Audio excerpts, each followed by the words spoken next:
ꯍꯧꯖꯤꯛ ꯊꯣꯛꯂꯤꯕ ꯏꯔꯥꯡ ꯑꯁꯤꯒ ꯃꯔꯤ ꯂꯩꯅꯅ MLA ꯌꯥꯡꯈꯩꯅ ꯃꯅꯤꯄꯨꯔꯒꯤꯗꯃꯛ ꯆꯞ ꯆꯥꯕ ꯐꯤꯔꯦꯞ ꯑꯃ ꯄꯨꯡ 23ꯒꯤ ꯃꯅꯨꯡꯗ ꯂꯧꯒꯗꯕꯅꯤ ꯍꯥꯏꯅ federation of civil society organisation ꯐꯣꯛꯁ ꯃꯅꯤꯄꯨꯔꯅ ꯇꯛꯁꯤꯜꯂꯛꯂꯤ ꯃꯅꯤꯄꯨꯔꯗ ꯍꯧꯖꯤꯛ ꯑꯣꯏꯔꯛꯂꯤꯕ ꯐꯤꯚꯝ ꯑꯁꯤꯒ ꯃꯔꯤ ꯂꯩꯅꯅ ꯉꯁꯤ ꯀꯛꯋꯥ ꯕꯣꯔꯤꯃꯈꯣꯡꯗ ꯂꯩꯕ MWFꯀꯤ ꯑꯣꯐꯤꯁꯇ ꯄꯥꯡꯊꯣꯛꯄ ꯄꯥꯎꯒꯤ ꯃꯤꯐꯝ ꯑꯃꯗ ꯐꯣꯛꯁꯀꯤ ꯄ꯭ꯔꯦꯁꯤꯗꯦꯟꯠ TX ꯃꯅꯤꯍꯥꯔꯅ ꯍꯥꯏ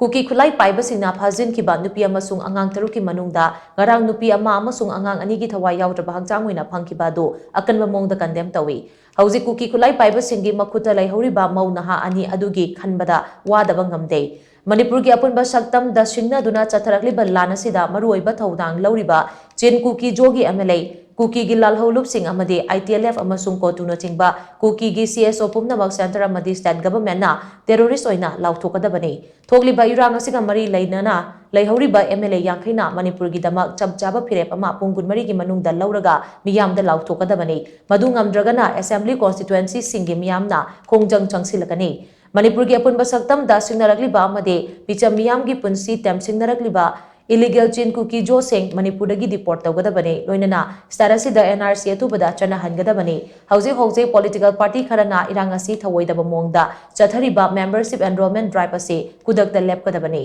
ꯍꯧꯖꯤꯛ ꯑꯣꯏꯔꯤꯕ ꯃꯅꯤꯄꯨꯔꯒꯤ ꯐꯤꯚꯝ ꯑꯁꯤꯗ CSOꯁꯤꯡ ꯑꯃꯠꯇ ꯑꯣꯏꯅ ꯄꯨꯟꯁꯤꯟꯗꯨꯅ ꯀꯃꯟ ꯑꯣꯏꯕ ꯑꯦꯖꯦꯟꯗꯥ ꯑꯃꯗ ꯆꯠꯃꯤꯟꯅꯅꯕ ꯑꯄꯨꯟꯕꯒꯤ ꯑꯣꯏꯕ ꯐꯤꯔꯦꯞ ꯑꯃ ꯂꯧꯃꯤꯟꯅꯁꯤ ꯍꯥꯏꯅ ꯃꯅꯤꯍꯥꯔꯅ ꯃꯈꯥ ꯇꯥꯅ ꯐꯣꯡꯗꯣꯛꯈꯤ